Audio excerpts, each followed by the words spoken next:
Historia de Xixona al balcó. La búsqueda del Kermes.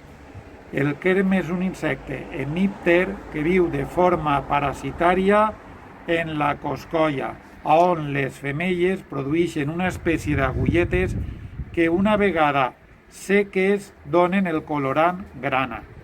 El color que s'aconsegueix realment és el carmesí, que és un color vermell, profund, fort, que té també mesclat una espècie de blau i que sembla molt al púrpura. Al llarg de l'edat mitja s'utilitzava el Kermes per a fabricar el carmesí.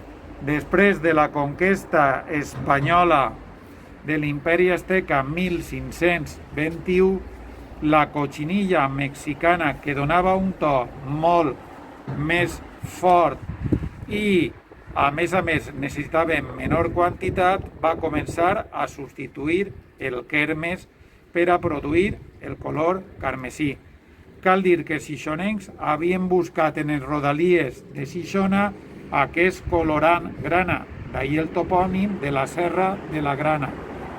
Però és el corregidor Juan José Pérez qui en 1786 ens explica com era aquesta indústria y diu el següent: de tiempo inmemorial empezaron sus antepasados a correr hasta las Andalucías y Portugal en búsqueda de este insecto. Son regularmente 400 o 500 hombres jóvenes y bien dispuestos los que, o por codicia o por bien hallados con la vida de viajeros y montaraces continuos, se expatrian por 3 meses, que son abril, mayo y junio, se unen en cuadrilla de 5 o 6 hombres con sus caballerías. Per a fer aquest viatge el que feien era demanar diners de prestat, i això per a Juan José Pérez era un problema molt seriós. Si por desgracia o casualidad vuelven sin grana, se pierde absolutamente, pues sobre haber gastado con profusión lo que no era suyo, se encuentran sin el jornal de aquellos días y obligados a vender hasta sus vestidos para el pago de su deuda.